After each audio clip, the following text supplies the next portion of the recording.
Good morning, everyone. Welcome to my YouTube channel where my favorite topics are knitting and my horsemanship journey. Sometimes I talk about gardening, sometimes I talk about cooking. Just a view of the garden, the sun coming up.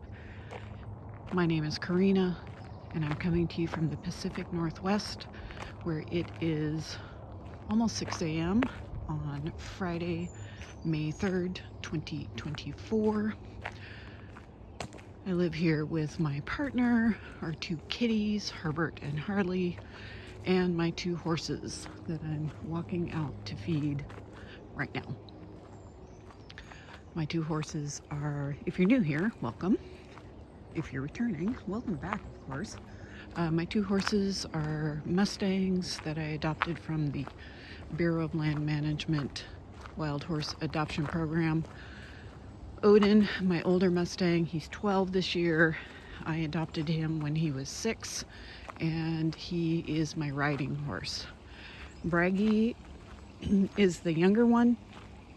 He is 6 this year, and still kind of working on the journey to getting him under saddle. I work full time, so I'm not in a big hurry to have two horses that need to be ridden. It's enough, ducking under the fence, it's enough to try to ride one horse enough while working full time, let alone two.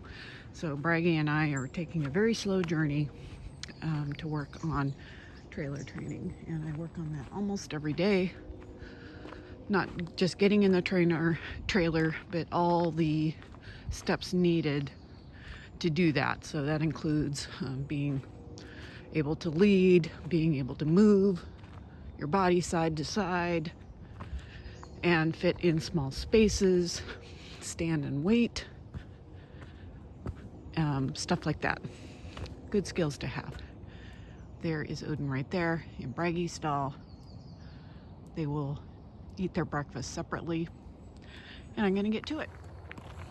So I did some trailer training with Bragi right after I fed, and it took way longer than I thought it was going to. So I just need to run to town for a quick errand and then go to work. So I'll probably getting to work about an hour later than what I had originally intended. But you know, it's Friday. Normally this is my day off, so I can't feel bad about that. I'll talk to you soon. Good morning, everyone. Welcome to a segment of the knitting part of my podcast. I am recording on Wednesday, May 1st. I am in a hotel. It is, let me see what time it is. It is 7:30 a.m. I have been attending an environmental health conference. It's for the Washington State Environmental Health Association, the annual education conference. This is the final day of the conference. It's a half day, and I'll be driving back home, which is about three and a half hours, around 12:30 when the conference closes. But I have been doing some knitting. I have been able to do some knitting during sessions, and then of course in my room as I wait for the conference to begin, and then in the evening. So the first thing I want to show you is the beanie bags. So this is a subscription that I got from Jimmy Bean's Wool quite a few years ago, and the intent, of course, was to knit these every month as they arrived, and I wasn't keeping up, and it didn't occur to me to cancel the subscription for quite a long time. So I have a lot of these left, and I have started using them for little travel knitting projects. And this is a washcloth. It is made out of cotton yarn. So what you get out of these, I don't think they're available anymore because I have looked. Not that I need more of these because I have plenty of beanie bags. So you get a nice description of the yarn, and there is a crocheted version and a knitted version. I am doing the knitted version. And then you get some samples of 4 different yarns. This sample is 2 worsted cotton and then 2, I think DK. So the yarn samples are Blue Sky Alpaca, Rowan hand knit cotton, Barocco remix, and then a Sublime Egyptian cotton. And often you get them different colors than what is on the card. So, and the other thing you get is you get the knitted pattern on one side and the crochet pattern on the other side. So this is how they are meant to be used.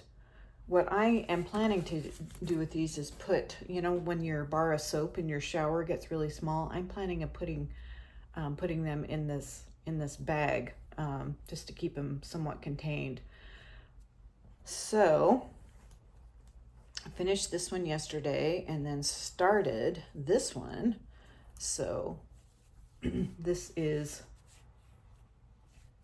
obviously a completely different color. And then I've gotten this far on this one. And we'll probably, I have 2 sessions this morning, or 3, I think.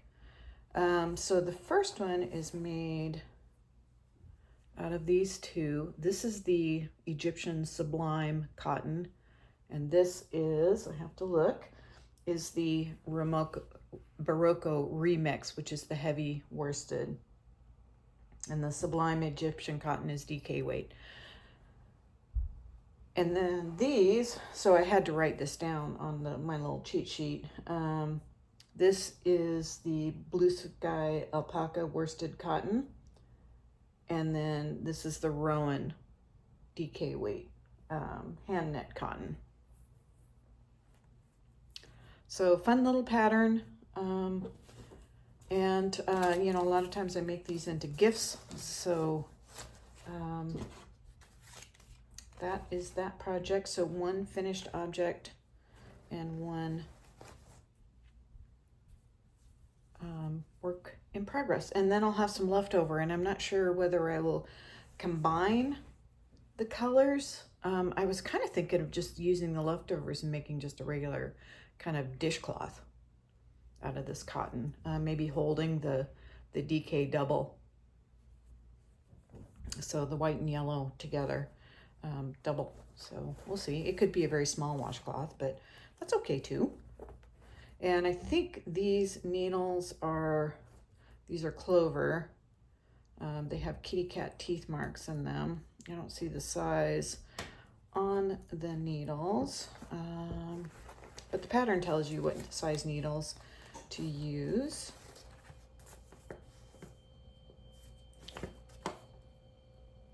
It's a US size 6.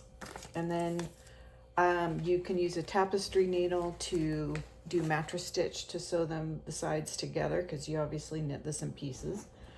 I used a crochet hook because that's my preferred way of seaming things together, and it does make a nice tidy, and it's a lot easier, I think, at least for me, to crochet together. So it's this is what the crocheted edge looks like. And you're supposed to block it, which of course, if you're a returning viewer, you know that I don't block things until I have to. And they'll get blocked in the washing machine or in the shower, right? The other thing that I'm working on is this pair of socks. So this is the Lumme socks.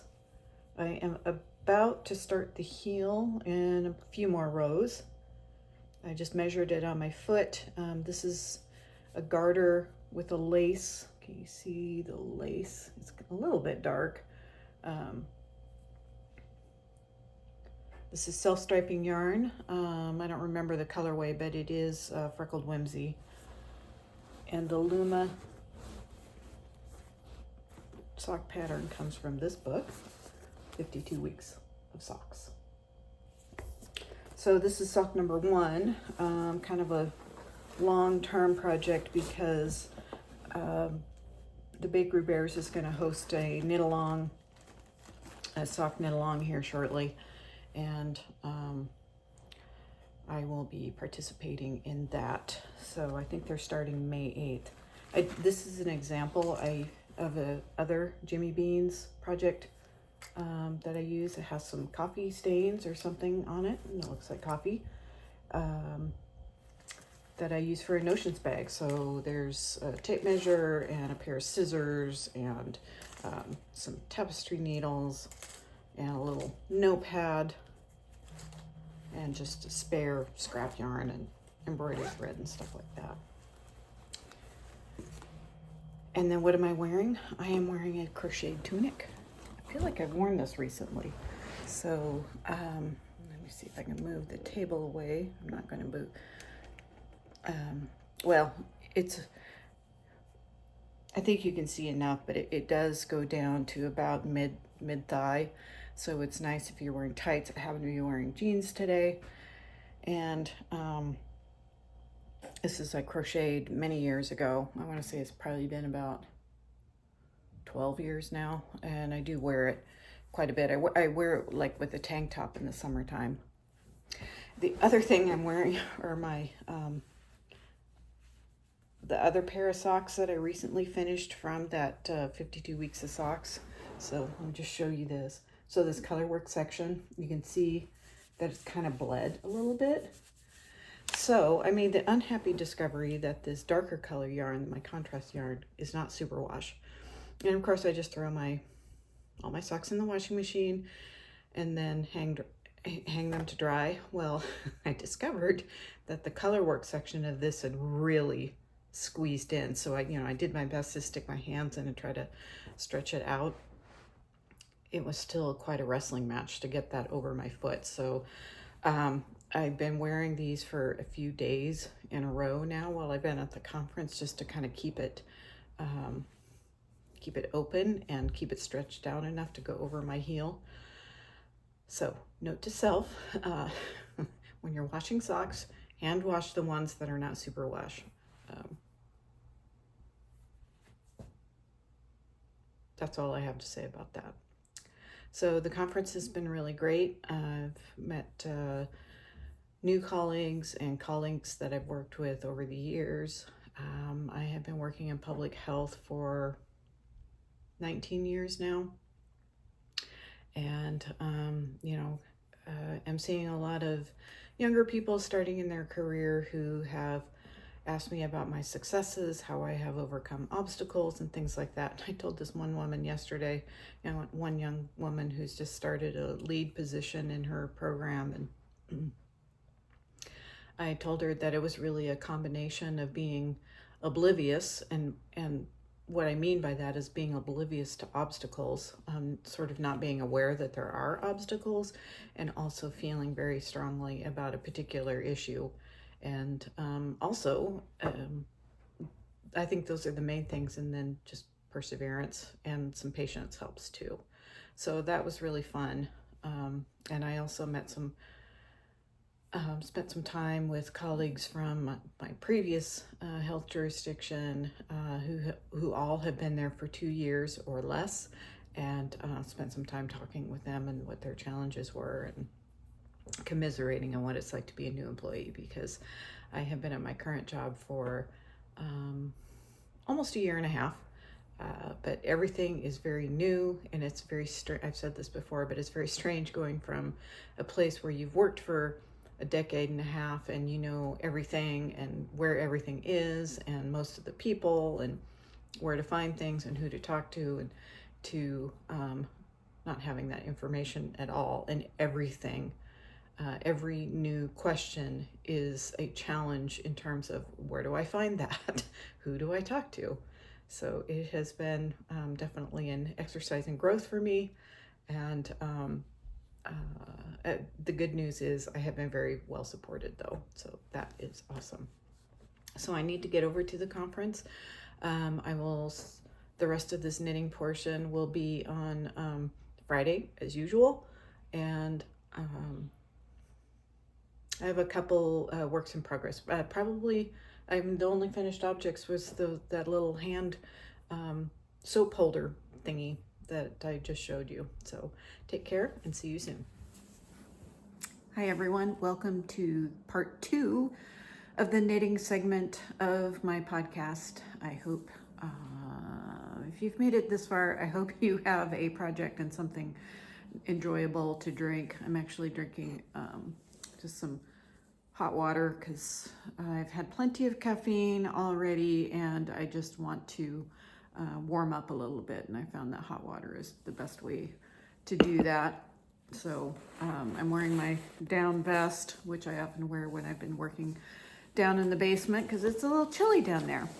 But I wanted to share with you some whips, the 2 remaining whips that I have going on. And first is this knee sock.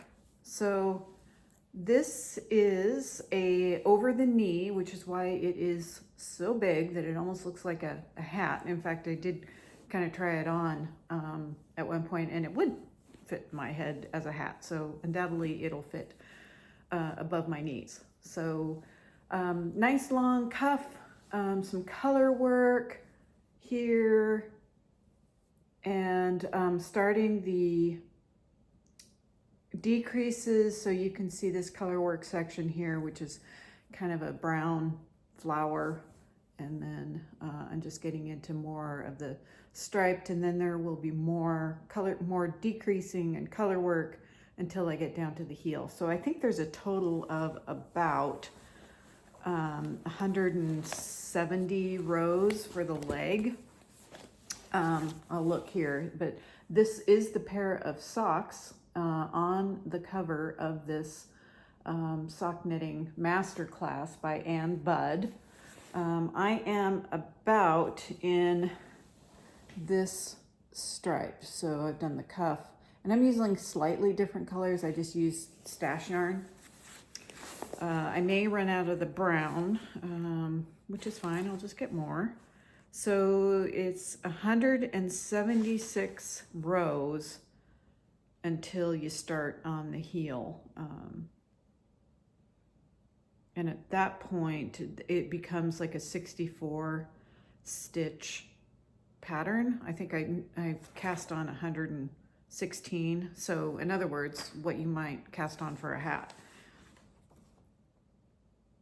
So I may even reduce it further down since I'm using bigger needles. I am using 2 sizes of needles, the larger size for the colorwork section and the smaller size for just the plain knitting, because my colorwork section is definitely tighter.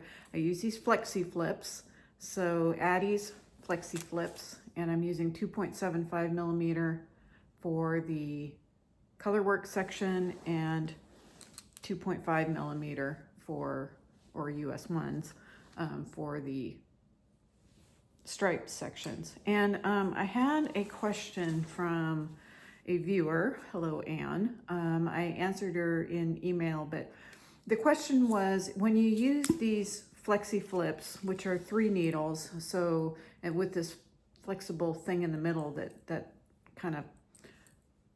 really helps, I think, your hands, and you can have like just 2 needles and then use one as your knitting needle, so you don't have to keep track of 4 needles or 5 needles. How do I keep the stitches on? I use stitch stoppers, so that's what these are. I keep them on because I too have lost stitches, especially with a sock that's this big. They definitely like to fall off the ends, and they're metal, so they slip more than wooden needles do. So this is that. This is a sock. I am on approximately row 65, so I have 110 rows, 111 rows to go on these. Long-term project, plan to get them done sometime this winter. Next winter, we are barely out of winter, as you can see by my wearing a down vest. So I will keep you updated on this project as I go. In segment 1, while I was in Yakima, I did share with you the sock that I was working on and a little beanie bag project from Jimmy Bean's Wool. So the other project I have on the needles is my scrappy Raglan sweater. This is just a, draft yourself pattern I got from the knittingfool.com. I will have that in the show notes. So I'm just holding 2 strands of fingering weight together. I'm making quite a lot of progress on the body. I have about 7.5 inches done on the body, and I'll probably do another 4 or 5 inches before I start the ribbing. I am using US size 3 needles. These are clover, so I use stitch stoppers on these too because excuse me, it is allergy season here. The pollen counts are high.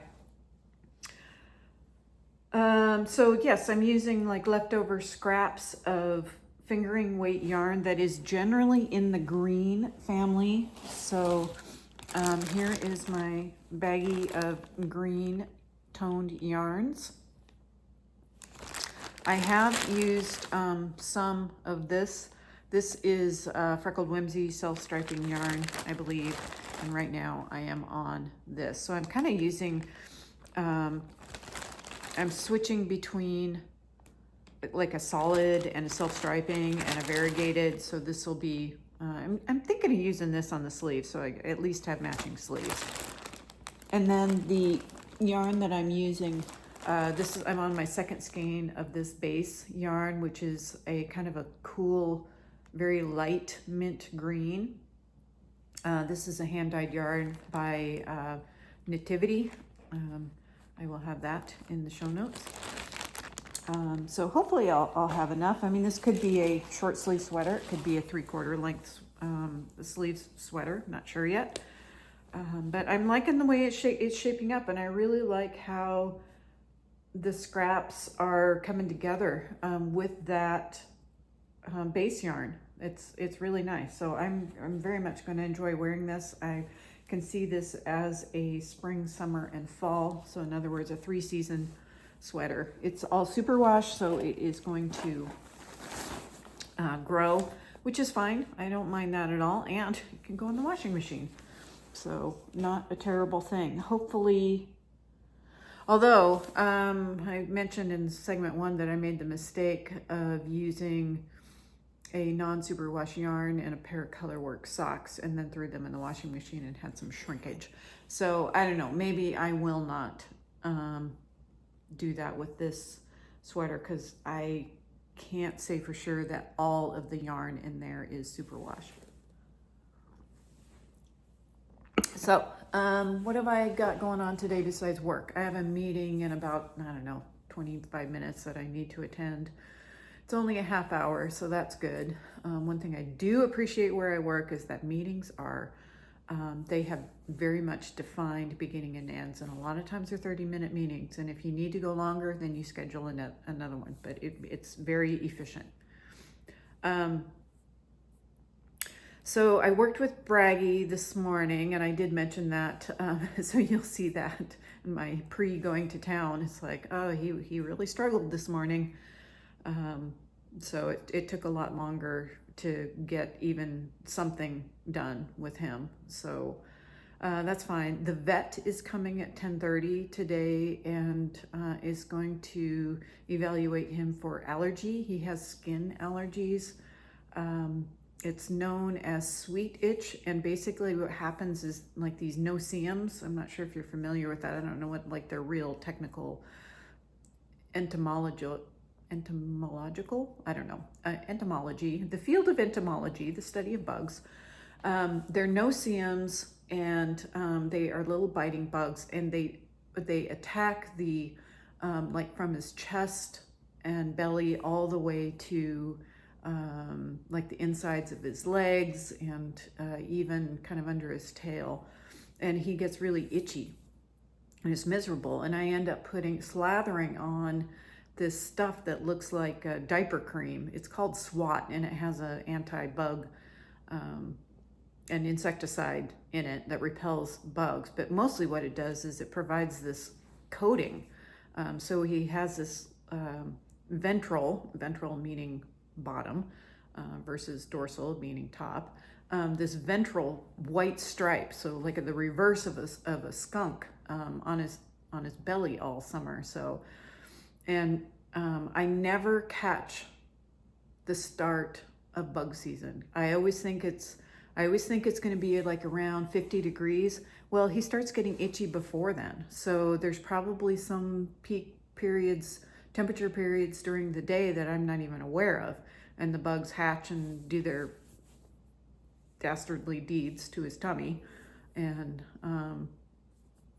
then by the time I catch it, and then I'm kind of trying to catch up with helping him out. So I've been keeping up on it. I mean, once I realized that he was getting bitten, I started putting that SWAT on him, and he's I think a lot better. But I think the allergy shots are going to be much better, and he has to have, I'll find out more today, but he has to have, if this is the right course, then he will have, I'll have to give him like allergy shots for like 30 days straight or something like that. So that's what's on the docket today. And also I have a lesson. I'm hauling Odin to a friend's house who has an arena, and I'm gonna work with Odin with my trainer. It's supposed to be rainy this weekend, so I don't have any other horse plans besides just continuing to work with Bragi on the trailer loading and helping him get comfortable. He's pretty comfortable coming up here to the front and grazing, so that's good. So it just takes a long time. I mean, it took at least 2 years, maybe even 3, for Odin to get comfortable and he's really good about loading now. I'm hoping Bragi has the same experience eventually. I think that's kind of the horse activities, the horse catch up. I still owe Randy a carrot cake from his birthday, which was almost a month ago. So I'm going to make that this weekend. I'm going to make some sourdough. I'm planning, the front yard, the grass is really long. And I'm just thinking about just bringing the horses up to graze. So I need to put up some temporary fencing just so they don't get down into the creek and